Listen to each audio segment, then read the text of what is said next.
Welcome to the SaaS AdLab podcast, where we bring to you the stories of SaaS founders, entrepreneurs, and CEOs. My name is Luis, founder of Fantom Agency, a digital marketing agency specializing in scaling SaaS companies. And today I have the pleasure of interviewing Foti. He is the founder of Growth Mentor, which I'm pretty sure most of you already know. If not, you've probably heard of it somewhere. And again, it's a pleasure having you. Thank you so much for taking this. I know it's a little bit later for you over in Greece. And again, Fotis was very kind to provide anyone that's watching or listening to this episode with 30% off pretty much forever on their subscription. So that's going to be Fantom123 as a code. Make sure you use that. And again, thank you. And why don't you tell us a bit more about yourself?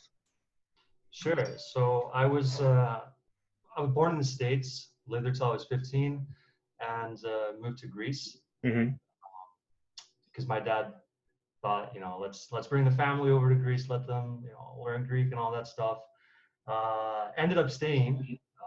Went to London for university, kind of a small stint over there before going back to Greece. Studied finance, and I ended up never using that degree. Really, I graduated in 2007, kind of putzed around for a year, and then 2008 came, big crash. I was like, oh shit, I'm not gonna find a job in finance. So ended up pivoting and trying to learn marketing, because my brother had started a startup in 2004. It was growing pretty rapidly. And he's like, just work with me, man. Take over the market. And I'm like, all right, how hard could it be? Right. Little did I know. Well, so, yeah. Go ahead. That's the long story short. Okay, awesome. So, like from going from like finance and pivoting into marketing, I'm sure it's probably a big change. Although, and like obviously, like depending in time, I went to marketing school, and I'll say like you get very foundational information, but you don't get all the technical, at least not for like the current time, right? Like before, like you had marketing, and it was really like, it was like broad, like you didn't have to know much other than maybe like some psychology, based type of marketing stuff. But like now you have to understand metrics and numbers and stuff like that. So I'm pretty sure that finance background that you did have at one point, and you still probably do, you're able to implement it into marketing in some way or another. Honestly, the most useful part of finance was the stats. Just really understanding the fundamentals of statistical significance and how to do like the basics. And yeah, I mean, just having an understanding of cash flow and management accounting and things like that, it definitely does help when you're in any business that you do. And I think in growth marketing specifically, like growth marketers tend to think, they should at least think like founders. And a lot of the most accomplished growth marketers actually were founders or are founders and kind of learned it just to learn it. But yeah, because growth marketing, what is it, right? It's just considering the entire stack from acquisition all the way to retention. So you really have to understand how all of those numbers across the pipeline play together and complement each other. So definitely mathematics is the key takeaway of the finance degree. 100%. Very well put. Now, you had this kind of journey, right? Like you started college, you went through finance, the thing happened with the recession, and now you were working as a marketer essentially for your brother's company. How did that lead into creating Growth Mentor? So I had quite a bit of money to play with because the business was doing fantastic. And when you have a lot of money to play with, you make a lot of stupid mistakes if you're naive and young and you read a lot of blogs. Shiny object syndrome, try a lot of different things. So I was in a lucky but kind of unfortunate position for those paying the bills to make every mistake possible in the book within a very short amount of time. And at some point I realized, hold on, like you don't really have a mentor or somebody to guide you and tell you like how to do these things. So you have to teach yourself in the best possible way without completely screwing shit up.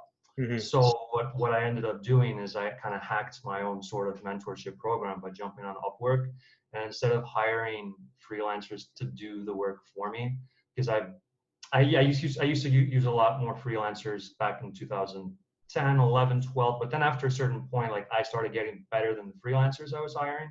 And I was just super disappointed with the quality of the work. And I was like, well, how hard can this stuff really be, right? So like I would spend a lot of time reading. I'm like, well, I don't want to just sit around and consume passively all this Yeah, content. like a lot of people do, right? You have to execute in order. That's the best way to learn. You have to actually do the thing, right? So because I had made a lot of mistakes earlier on, and I didn't want to continue that, I just, when you're dealing with PPC, and that's just a small parentheses, I kind of made it sound like I was just making shitloads of mistakes all the time, but I actually had some good successes with SEO back in 2009, 10, 8. It was just the golden era. Like I was kind of gray hat, borderline black hat, a lot of the stuff I was doing. So I had some pretty good successes with long tail keywords and different hundreds of different landing pages. And after a certain point, that stopped working, come Penguin and all that. So the algo changes.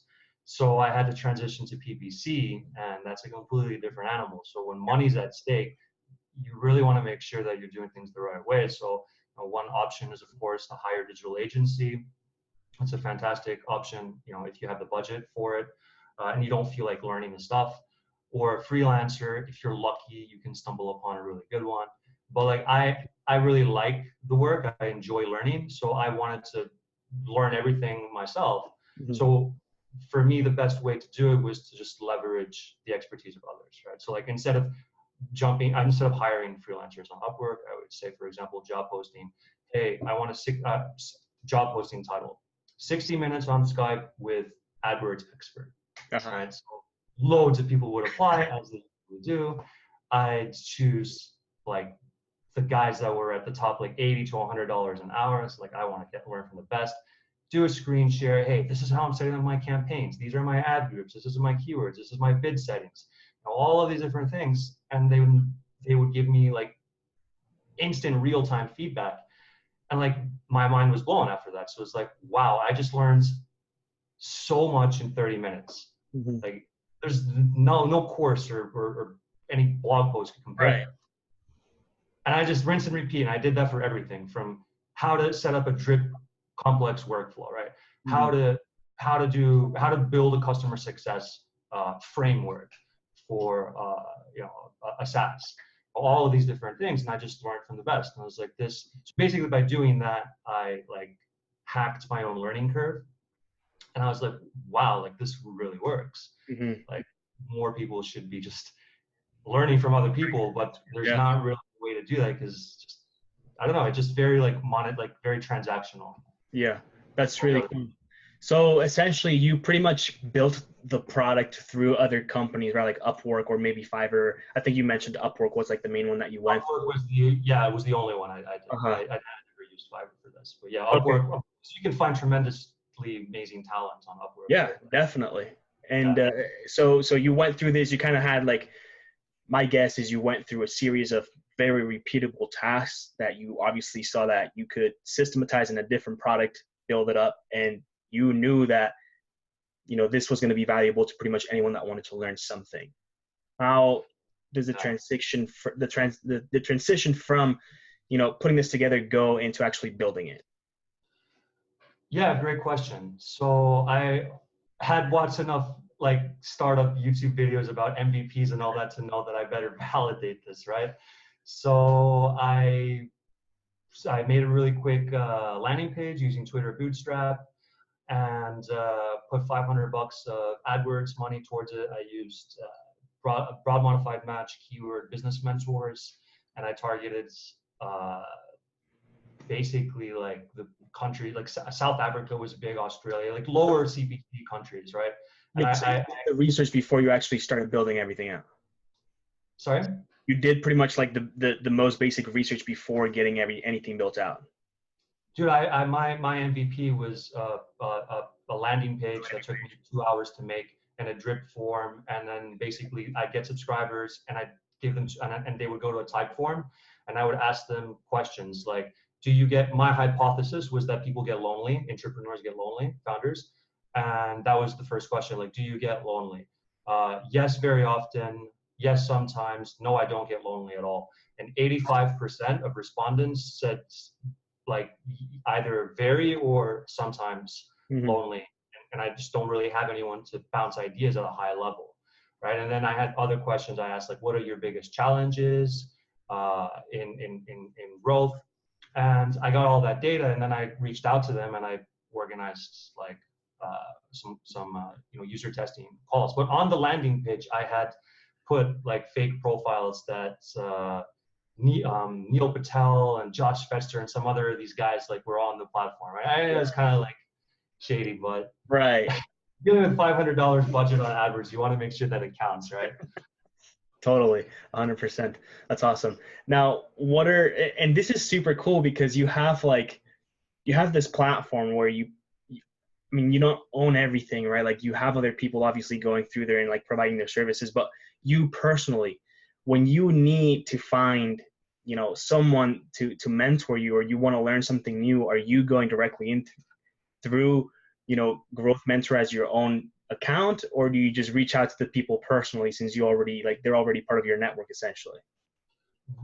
Both. In the beginning, much more like I would book calls with them on Growth Mentor, but now like I've actually met at like 8 of them in person, and we've got our own private Slack channel in the back end for all the growth mentors and our private Facebook group, so I can just hit them with a DM now.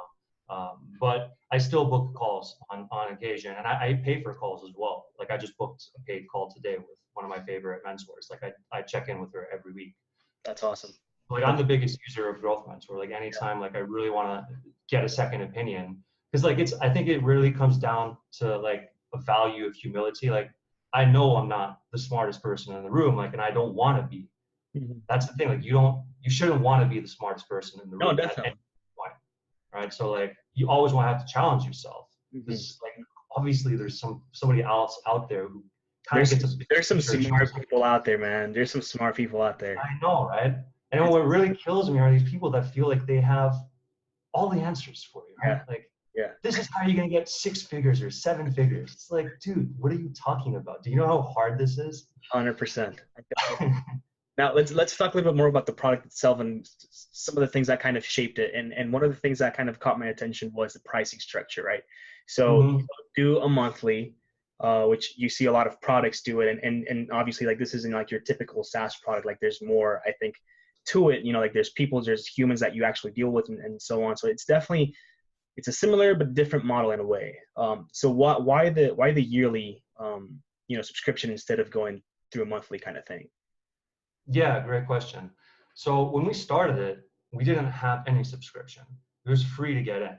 Mm-hmm. So when we started last September, the mentors didn't have the ability to put the rate to 0 because of the way that the backend's built with Stripe. Stripe doesn't accept 0 monetary value. So we built some workarounds around it because no one was booking calls in the beginning. There was no social proof, right? I had, like 30 mentors. Nobody knew us. I was like, shit, this isn't really working.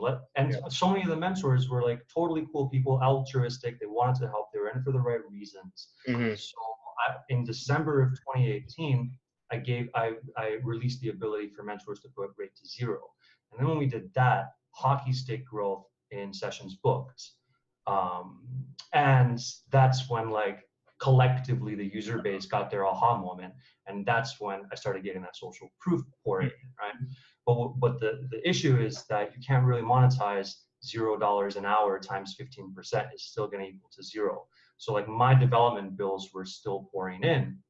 I had to pay my developers for bug fixes every week. This is completely self-funded.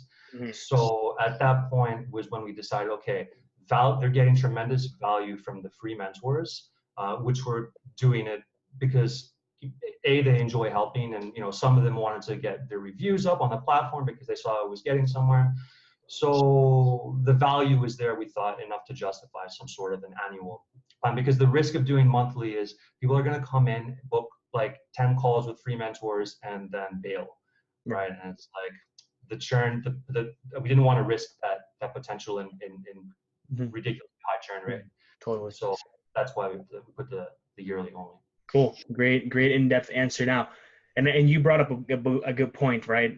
At the very beginning, when you had about 30 mentors in there, you weren't necessarily getting anything. How do you go from, I guess, what was the process to actually getting yourself out there and noticed as a platform to go to for any sort of mentor need?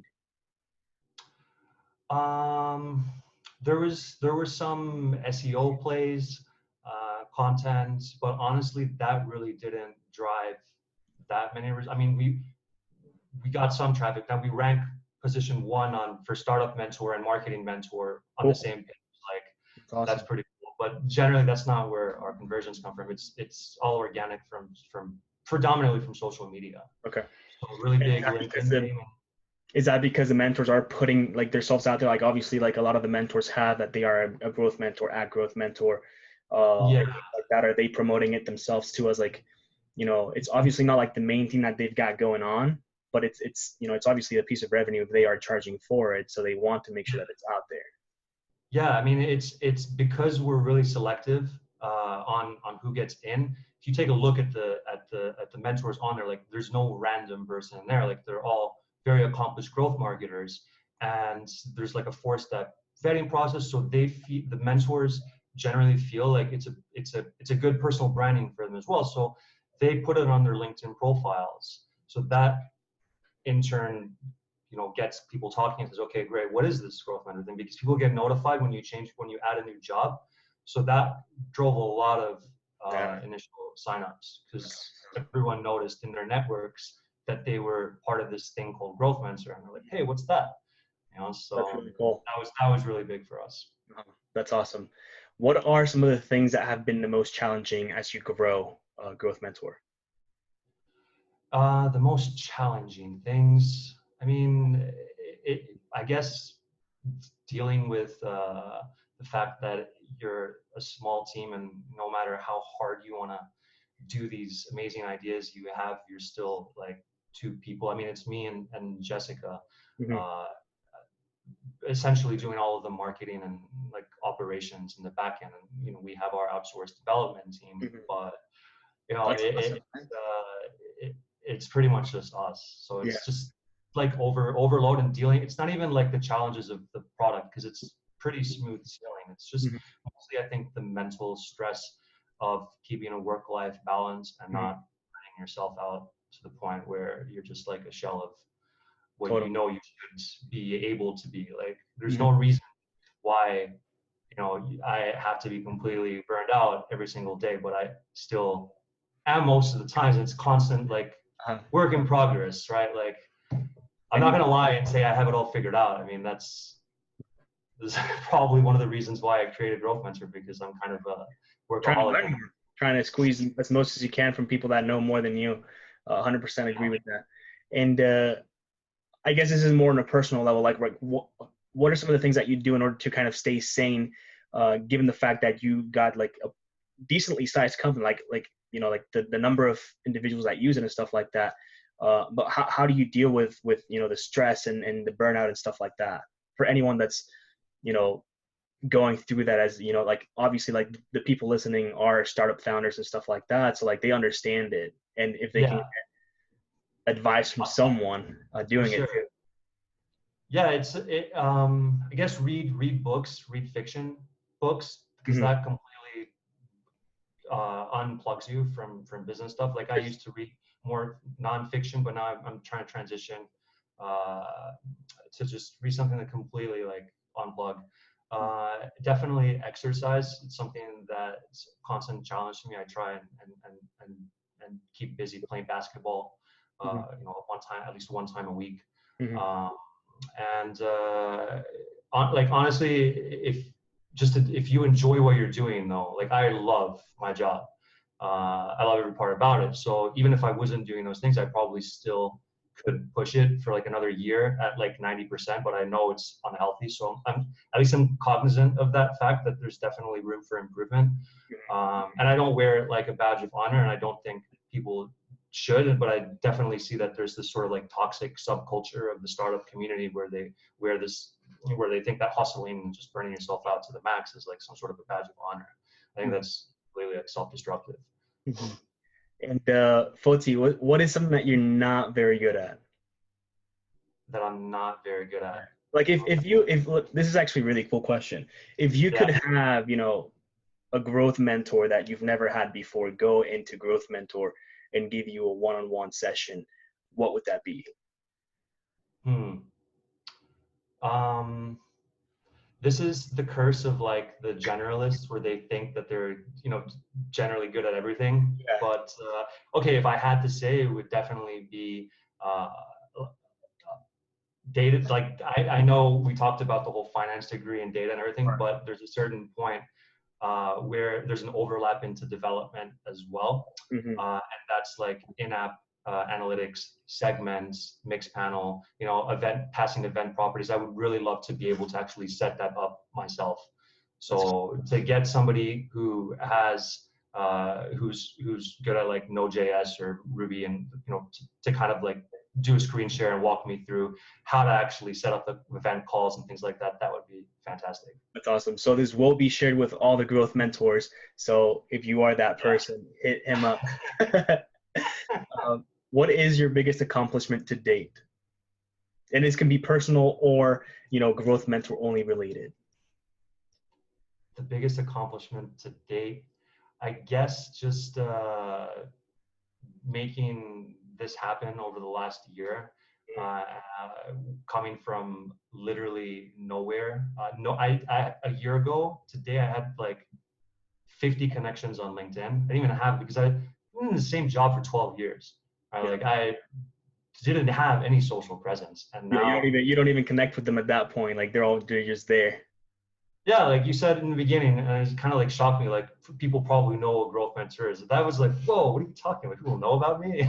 It's like I'm still kind of shocked. Yeah, definitely, man.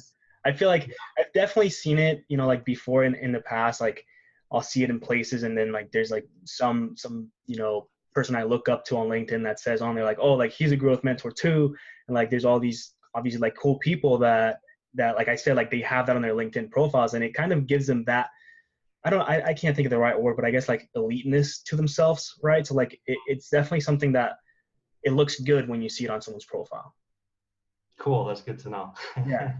And now if you had, I guess, a piece of advice for, and you could take this two ways, obviously, like if you had a piece of advice for anyone that's creating their startup company, or if you could give yourself advice before you started or like right after you started, Growth Mentor, what would that be?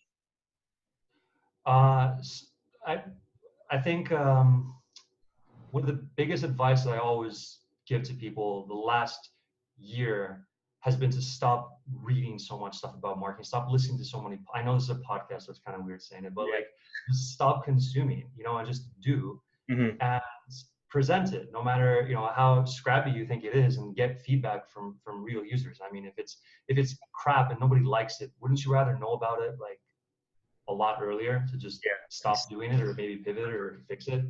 Like I see so many people just keep like they're in the shadows for way too long, and I noticed it on growth mentor calls I talk to. It's like this recurring pattern, like what are you doing hiding? Just put it out. So I guess it's just be active. Just do it. Just do it. Definitely. That's good feedback, or good advice, I guess. Do you have, and last question, no, actually, what are your favorite SaaS companies and like / inspiration? Catching me off guard with this one here. Favorite SaaS companies. Zapier, I think, definitely like my number one. Typeform. I love Typeform. There's quite a few Typeform employees on Growth Mentor as well. If you want to have a chat with them, I use it to power like most of my workflows. It was the basis of my MVP. And whether it's, I use Ghost Squareds. Shout out to James Gill on a daily basis since 2011 for real-time analytics. Really big fan. I mean, that's all that's coming to my mind right now. Cool, great. And last question here, Foti. Do you have any questions for me? For you, what are your plans with this podcast? I mean, what was the inspiration behind creating this? The inspiration, that's a great question, really is getting in front of the SaaS community. And this was I guess a realization, like I want to say maybe like a year ago or something. And to be honest, like I'm not the type to like go in front of people and talk and do these things, and I've always wanted to be, and I've always strived to be like the type of person that I guess, steps into his fears. And that was one of the main things, like, right, like I don't like being the center of attention or anything like that. So I want to like put myself out there as best I can. So that's one of them. Like I recently had the opportunity to be asked to be like, at the speaking engagement, and like inside me, like I wanted to say no really bad, but like I knew that's like that's what I have to do. And so I said, like send me more information about it's like definitely interested. So I think it's like mainly like stepping into my fears and kind of, going through that. And then also like obviously meeting a lot of people at the same time as, you know, I guess it's almost like a mentoring session. Like I get to be on here with like high caliber entrepreneurs that are building cool things. And I get to ask them one-on-one, like some of the things that they're struggling with, like how did they come up with the ideas, what they're doing to grow their companies and so on. So, and obviously on top of that, they're able to put themselves out there, their stories, and provide value to a lot more entrepreneurs. Awesome, and I love it. Stepping into your discomfort zone. Yeah. It's honestly like that's my kind of discomfort zone. I'm kind of an introvert in reality. Yeah. Like, Oh, me too. 100%. I don't like going out and Yeah. video. So Uh-huh. I don't really do that much social media video stuff, although I know I should. Like, as I said, 50 connections on LinkedIn like a year ago. So it's like, And I really appreciate you taking the time and obviously like putting yourself out there on this video again, like doing the same thing that I'm doing, like just going out there and helping people as we can. But thank you so much for being on here, Fotis. It was a real pleasure having you. And where can people find you online? I guess I have a Twitter now, so they can follow me on Twitter or connect with me on LinkedIn. Cool. Just Google Foti Panagio and you should find me. Awesome. Well, thank you so much, Foti. It was a pleasure having you on here and a great interview. I hope everyone gets a lot of value out of this. And like I said, again, if you use Fantom 123, you'll be able to get 30% off your yearly subscription on Growth Mentor for pretty much forever. So go ahead and take advantage of that. And again, we'll see you soon. Thank you so much. Thanks for having me. Take care. You too. Bye-bye.